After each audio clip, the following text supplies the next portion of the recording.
Welcome to The Explainer.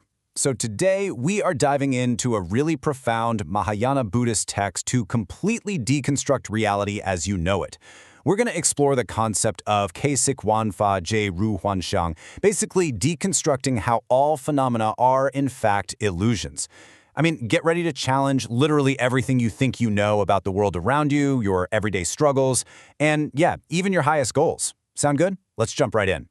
Right out of the gate, we're confronted with this absolutely brilliant, kind of piercing question from Subhuti. He was one of the Buddha's chief disciples. Think about it. If the world is inherently empty, perfectly equal, and essentially meaningless at its core, well, why are we even bothering to act within it?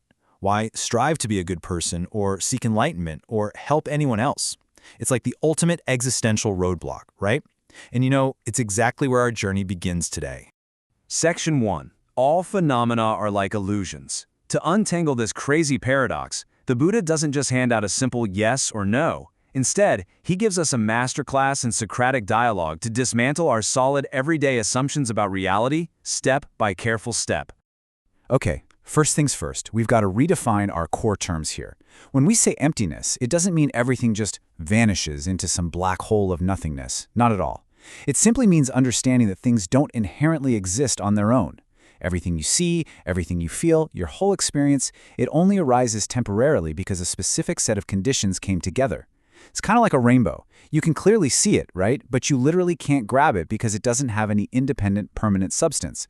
So, generally speaking, we tend to divide our experiences into two separate buckets. On the one hand, we've got worldly dharmas, our messy everyday struggles, our bad habits, the anxieties, the karma.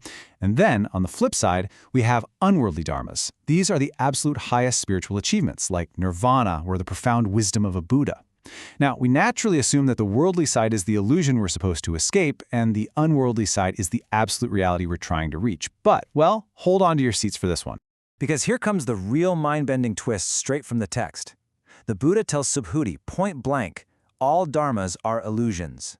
Yes, you heard that right. Not just our mundane, everyday suffering, but those unworldly spiritual goals too. Both the mass of everyday life and the absolute pinnacle of spiritual perfection are completely made up. They're just temporary constructs within the grand illusion. Wild, right? And this philosophy is ruthlessly comprehensive.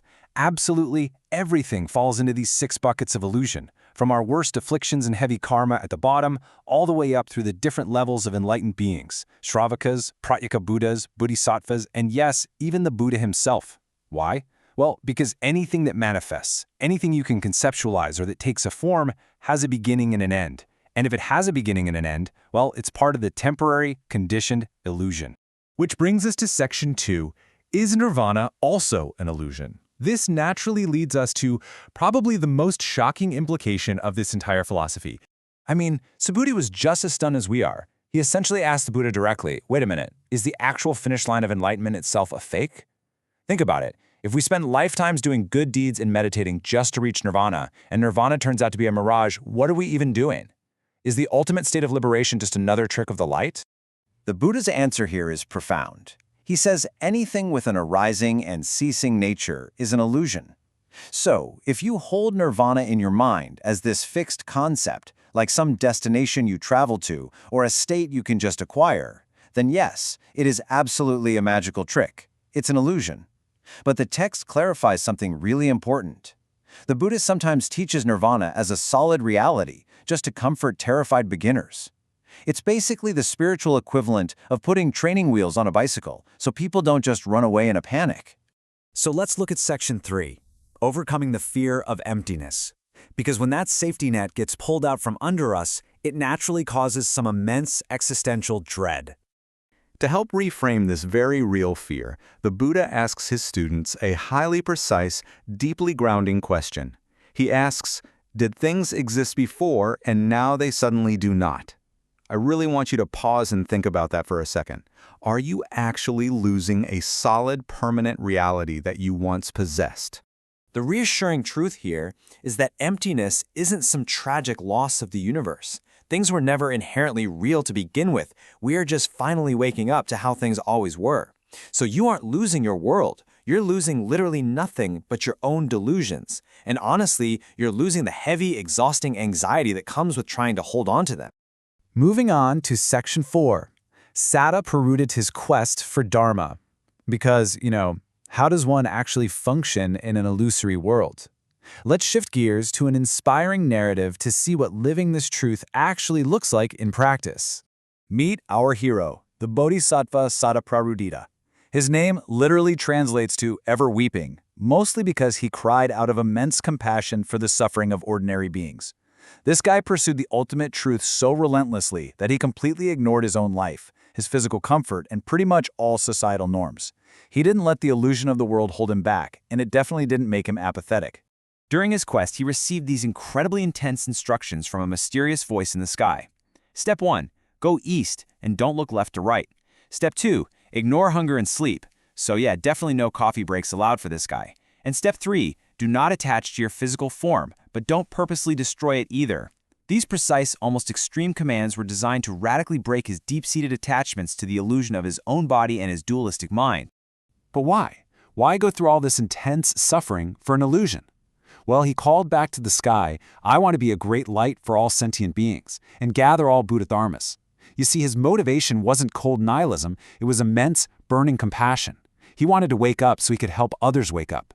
And that directly and beautifully answers the very first question we posed in this explainer. The story also highlights that to navigate this tricky illusion, finding a good teacher is absolutely essential. But here's the really fascinating part. Sometimes that guide might act in confusing, worldly ways. They might use worldly desires as a skillful means, or upaya, just to help us break our own chains. Because of this, the text strictly warns that a student should never judge or resent their teacher. Actually, scratch that. It's more like realizing we might just be completely misinterpreting the masterful methods they're using within the illusion to save us. Finally, Section 5, benefiting sentient beings within the illusion. Let's bring the philosophy and the narrative all together for our ultimate takeaway. This brilliantly illustrates the core message. When we look at ordinary beings, they see reality as solid, real, and permanent. And the result? Endless suffering and fear, simply because we're desperately trying to hold on to things that are constantly slipping away. Bodhisattvas, on the other hand, see reality exactly as it is, an illusion and a dream. But realizing nothing is real definitely doesn't mean doing nothing. Because they know it's a dream, they have zero fear. They can act with total freedom and infinite compassion to help others who are still trapped in the nightmare. To help us really cement this in our daily lives, the text offers these beautifully poetic metaphors. It says reality is a magician's trick, it's a fleeting dream, an echo in a canyon, a reflection in a mirror. So, whenever you feel overwhelmed by the heavy weight of your life, remind yourself of these metaphors. It helps us hold our own reality so much more lightly, allowing us to just breathe, detach a bit, and find our footing again. So, I want to leave you with this provocative thought as we wrap up today's explainer. If your reality is indeed just a reflection in a mirror, totally empty of permanent substance, what beautiful illusion will you choose to create today? Knowing it's all a dream doesn't mean you stop living. It means you finally get to become the fearless artist of your own compassion. Thank you so much for joining me to unpack these incredible ideas, and I really hope this leaves you inspired to keep exploring.